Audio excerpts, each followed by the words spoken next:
morning, Tottenham fans. Just one more week to go and the Premier League will be back. So we have to endure another week of international football. That said, there's still some Spurs news today. And what I'm going to talk about is Mikey Moore and why we should not give up on him just yet. The stats are proving to show that Vicario is one of the best goalkeepers in the Premier League. But are these stats really showing what really happening in these games? I'm going to question that in this video. Also, did we let Son Heung-min go too early without a decent enough replacement? All that in today's video. If you're new here, please hit that subscribe button. I'm literally now just 19 away from 3,000. If you've watched this channel before and you enjoy it, hit that subscribe button. Try and get this channel to 3,000 subscribers. That would mean the world to me. It's all really much appreciated. So, let me start with Mikey Moore. Now, Mikey Moore has had a horrible stint at Rangers at the moment on loan. And there's a few Tottenham fans now writing him off saying he must not be good enough. He can't make it in the Scottish League. He's never going to make it in the Premier League. First of all, he's only 18 years old and not all loans go well. All you have to do is look at Harry Kane's loans, and his loans were absolutely awful when we loaned him out. To the extent where we nearly sold him for £500,000, and that tells you a lot. So let's look at the context as to why Mikey Moore might be struggling, because context is very important when you're talking about a young player. So the circumstances were that Rangers are having a horrid time of it. Rangers, the team that always finishes second most seasons, sometimes first, are actually 8th in the Scottish League. Their whole team combined have scored 6 goals. So 18-year-old Mikey Moore is not really going to be able to excel in an environment like that, especially when there's a lot of toxicity towards Russell Martin, their ex-manager now. But at the time, the players weren't on board with him. The fans wanted him out and made sure that the bloody board knew about it. There's a lot of toxicity around the club. How's any 18-year-old going to excel in that sort of situation? So I wouldn't write Mikey Moore off just yet.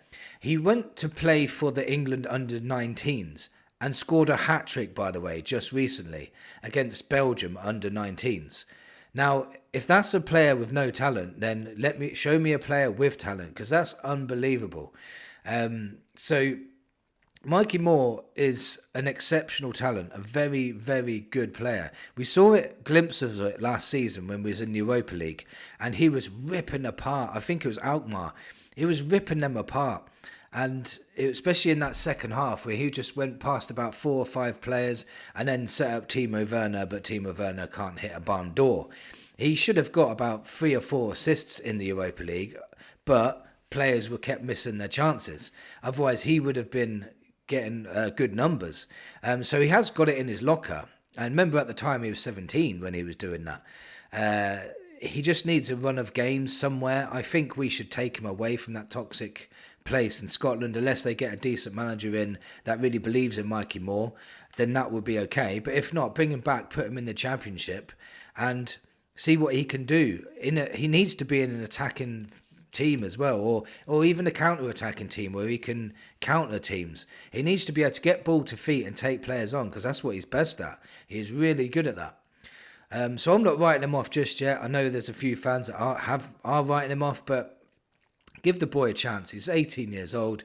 He's obviously a very, very, very top talent, very high potential in this guy. We just need to get him a couple of good loans and see what he can do. Even one good loan could change his whole career completely. Now, did we let Sonny go too early? In my opinion, yes and no. The reason why we let him go too early is because we didn't find a decent enough replacement. Yeah, we had Tell and Odegaard, who for me, I'll get onto in a bit, are improving. But if you're going to let Sonny go, one of your most clinical, best forwards you've had in probably many a year, and not replace him with a superstar, then you're going to be, degrade your squad a little bit, because we are struggling on the left-hand side. We've got Kudos on the right-hand side that causes all sorts of problems. If we had Sonny this season, I guarantee he would be our first choice left winger. So to get rid of him and not replace him for somebody that could have been in his position or took his position in the team is a bit ridiculous to me. Maybe Spurs were trying to buy a replacement, but it just didn't get over the line, because I know we were chasing Savinho for a long time, and then that ended up him signing a new contract. So really, we just earned him some more money. And the reason why I think, no, we didn't let him to go too early was because when he was playing for us, it felt like he wasn't the Sonny of old, but his numbers were still really good. You know, he was still scoring goals. I think he still got 10 goals and 8 assists or something. His numbers were still really good. But he just didn't have that turn of pace anymore. He wasn't banging in goals from 30 yards out. But now, if you see him in America, he's doing that all day long. So I know MLS is a lot lower standard, and it must be a lot easier for Sonny to be able to get the space to put those bangers in. But yeah, it's just, if you're not going to replace Sonny with anybody decent, then that's a problem.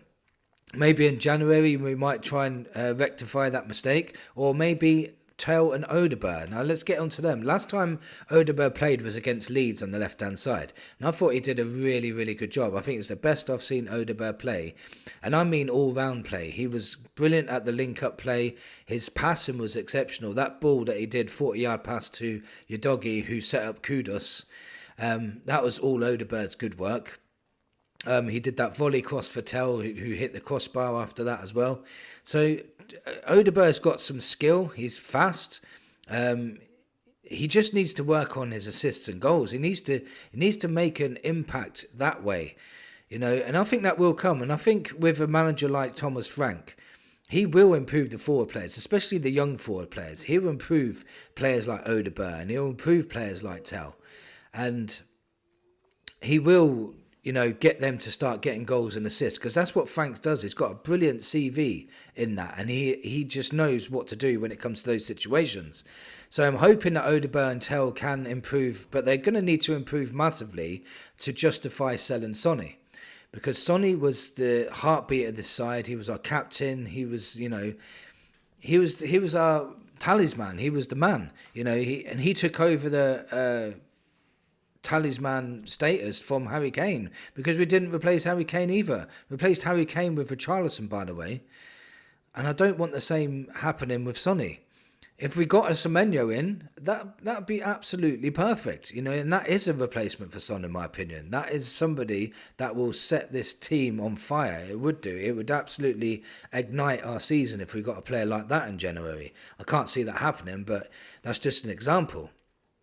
Now, lots of stats are coming out about Vicario, and apparently, if you look at these stats, he's one of the best goalkeepers in the Premier League, or the best goalkeeper in the Premier League. So it said prevented goals, he's first, shot stopping, he's first, saves, he's first, touches, he's first, apparently, and progressive passes, he's first. And I'm like, that's great, and you know, you have to praise that, and you have to acknowledge that as well. You can't just ignore it and say, well, I'm going to ignore all that and then just say all the bad things. Because he is. We all say it. He's a brilliant shot stopper. He does prevent many goals. But on those stats, they're not telling you anything about crosses coming in and him dominating the box, or him coming out for a catch and missing it. I want to see those stats where how many keepers come out for catches and miss them. Because not only does he come out and miss the catch, sometimes he misjudges the flight of the ball completely and puts his defence under pressure. Also, playing out with the ball as well, he puts us under pressure with his clearances. Sometimes he's passing it straight to the opposition. Sometimes he's kicking it straight out of play. So I'll acknowledge that his shot stopping is absolutely brilliant, and at times he's actually gained us points from it. And sometimes he's a match winner. But like I've said before in the past, you only have to look at the Europa League final where he fumbled across, and if it weren't for Van der Ven brilliantly saving it off the line, Vicario would have cost us then as well. So there is flaws to his game, but these stats that have come out have only put the stats out to his strengths and not mention any of his weaknesses, which Spurs fans see week in, week out. We know he's a good shot stopper. We know he can save. He's got good reflexes, and a lot of the time he saves shots but parries it straight to a striker. And that happens quite often as well, which is very frustrating. Sometimes, even when a ball comes across for a save that he could catch, and he parries it or punches it instead of catching. That's very frustrating for a Spurs fan as well. Maybe we're being overcritical. Maybe we need to realise that, no goalkeeper's perfect, and sometimes we just have to, bite the bullet with it. But stats, they say stats don't lie, but, when you're watching a game, you don't see all those stats all the time because you're watching what's actually happening. So sometimes you can manipulate stats to make it look like he's an absolutely worldy goalkeeper, but they're ignoring a few stats that what Spurs fans are actually frustrated with. So do we owe Vicario apology? I'd say no, because I don't think anything I've said is untrue. And I'm not being abusive towards him or being personal. It's just analysis, and that's what YouTubers are there for. That's what pundits do. That's what commentators do. They all do it. So I just wanted to, give my point that you will see stats saying he's a good shot stopper, but try and find the other stats and see if that comes to anything, because sometimes what you see with your eye doesn't come up on the stats for some reason. It's very, very strange. Or they just hide those stats and don't actually tell you what's really going on. So let me know in the comments what you thought of today's video. Would you, have you given up on Mikey Moore yet, or do you still think he's a top talent? What do you think of Vicario? Do you think he's the best goalkeeper in the Premier League? And do you think we let Sonny go too early, or do you think we should have got in a really good replacement if we did let him go? Thank you for watching, and come on, you Spurs.